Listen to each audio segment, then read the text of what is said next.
Hey everyone, I'm HarvestBuildDestroy, and this is a video that might seem a little off-brand. If you've been following my channel for a while, you've probably got the impression that I'm sort of a competitive purist, that I think that the competitive 1v1 format is the be-all and end-all. And you wouldn't be entirely wrong. I do certainly view competitive 1v1s as RTS in its purest form, regardless of which game we're talking about, but really, I view all the various ways people play a game as something more like an ecosystem.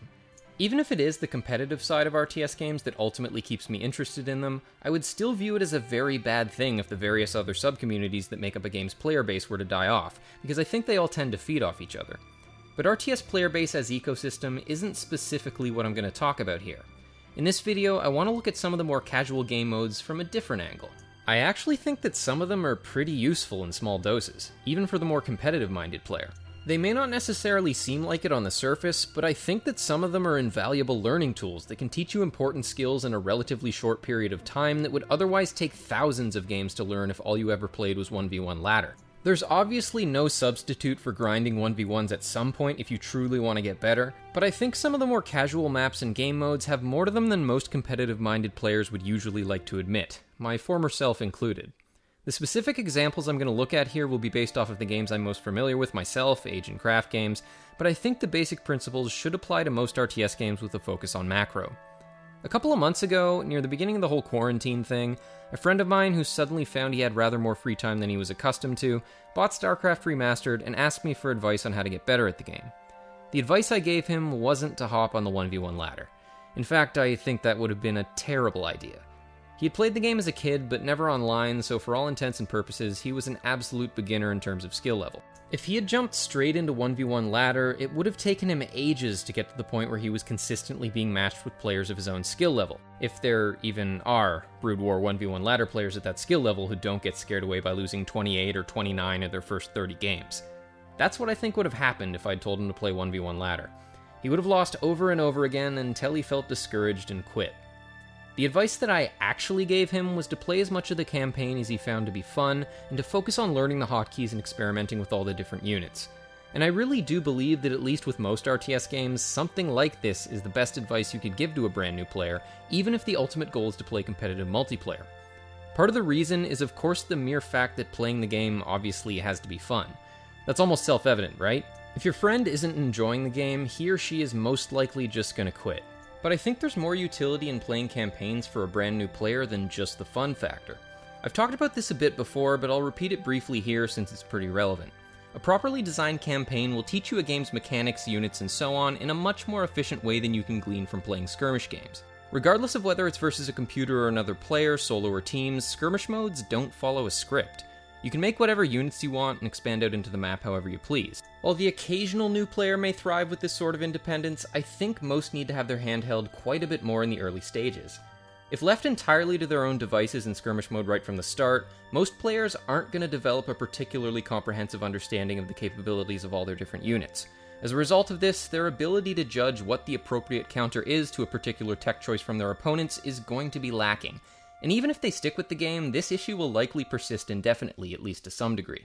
If you're only playing skirmish games, and especially 1v1 ladder, this is actually a pretty difficult hole to patch up.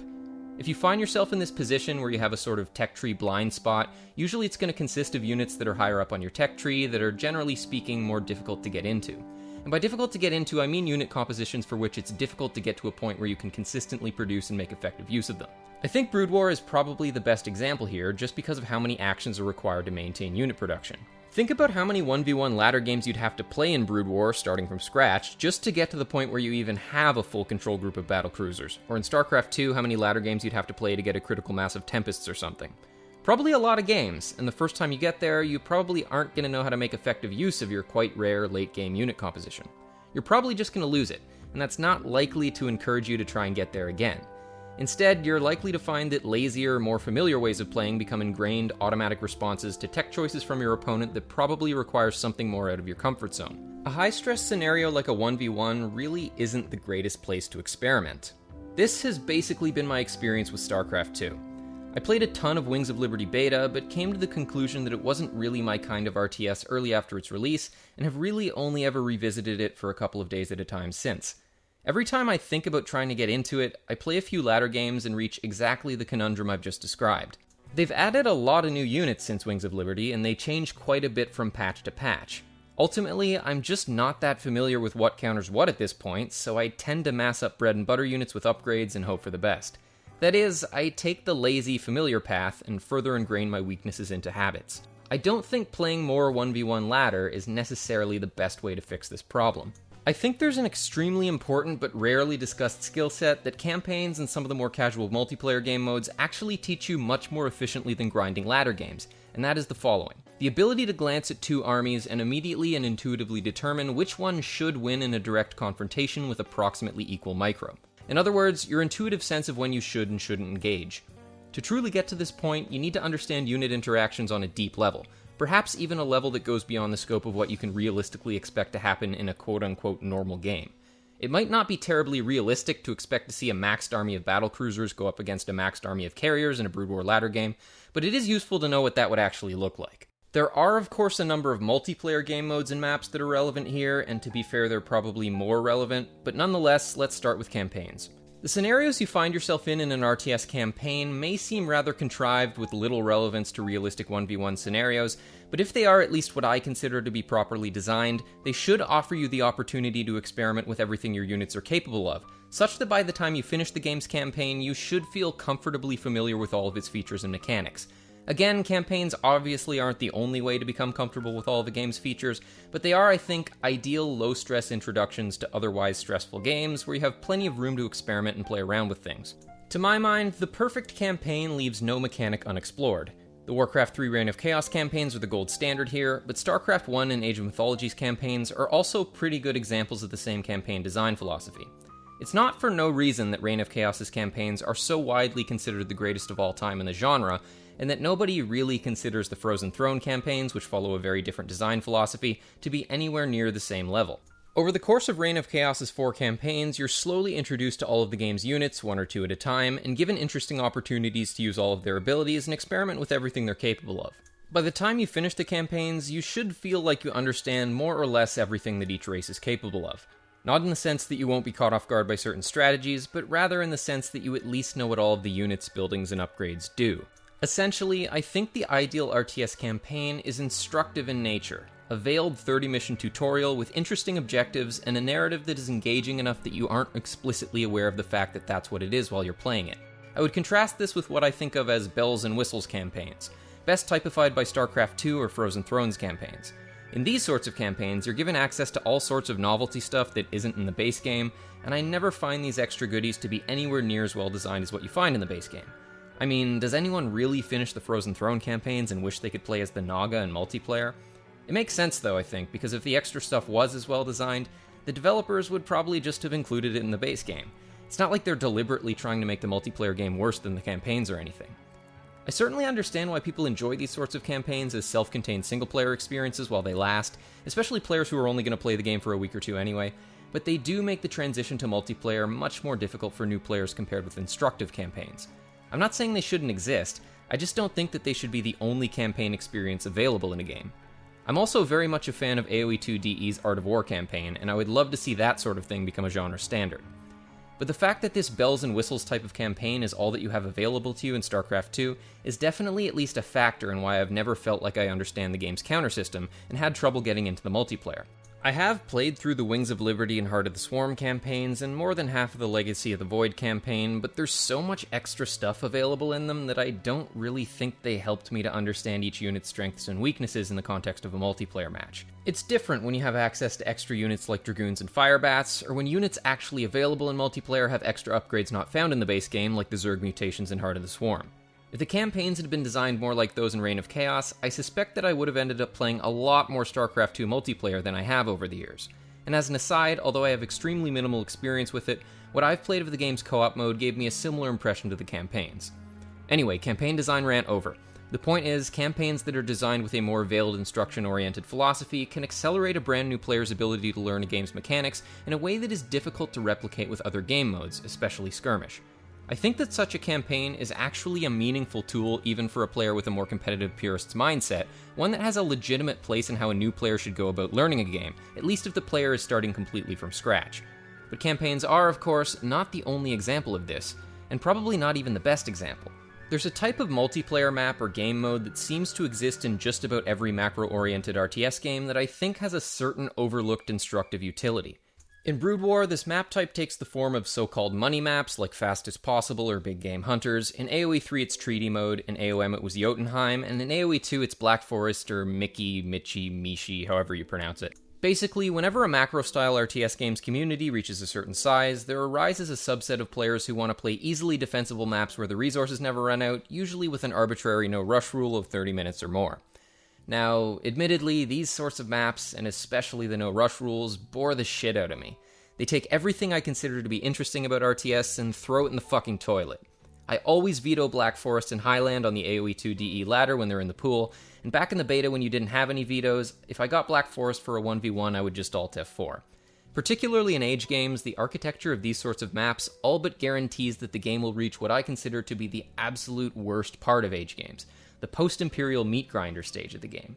You know, when you have full upgrades, a large safe economy, tons of production buildings, and you and your opponents just send huge waves of units at each other that die so fast you don't even have time to put them into control groups. These sorts of maps tend to attract lower skill players who probably in most cases play with one hand, but who in my experience convince themselves that they're actually good players, even though all they've really done is become semi-passable at one extremely static way of playing the game that removes almost all of the variables that make RTS games so difficult and compelling in the first place. Regardless of which game we're talking about, these game modes are very good for protecting a fragile ego.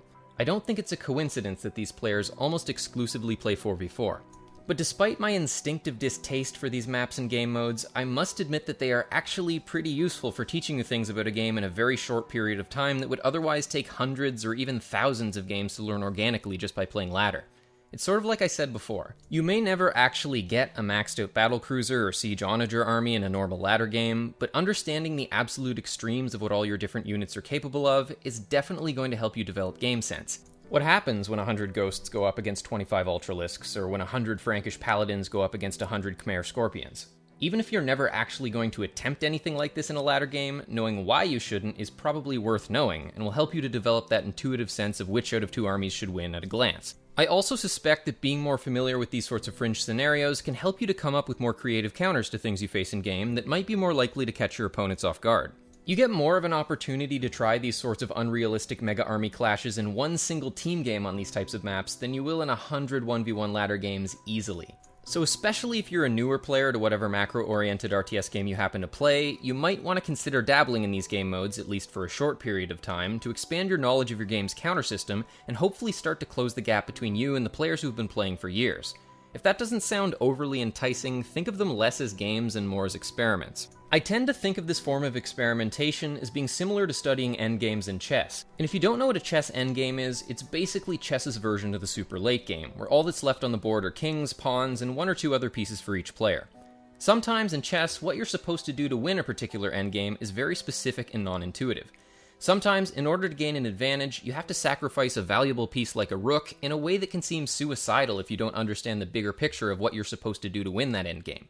Each type of endgame is individually pretty rare, so you don't actually get the opportunity to practice them very much organically just by playing games. If you don't deliberately study them, you'll probably never figure out the often specific and non-intuitive things you're supposed to do to win each endgame on your own, and consequently you may throw away tons of games you should have won if you had a bit more theoretical knowledge.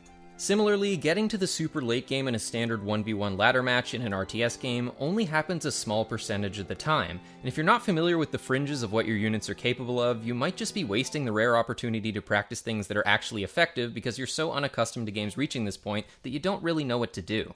By dedicating just a little bit of time to playing maps like Black Forest or Big Game Hunters, where you end up in normally unrealistic scenarios, you might actually be giving yourself the decisive theoretical edge over players who haven't done this if your match makes it to the super late game.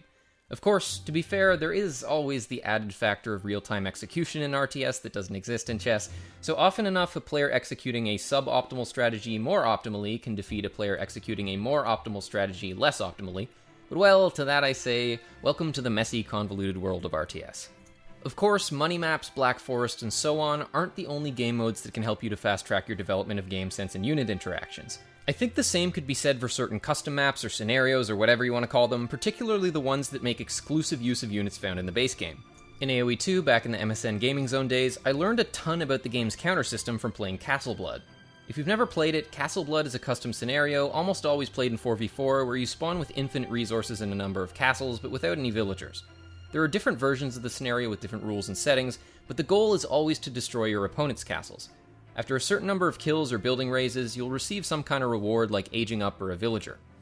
There are a hell of a lot of unique units in AoE 2, and sometimes it's not entirely clear which is good against which by reading the descriptions.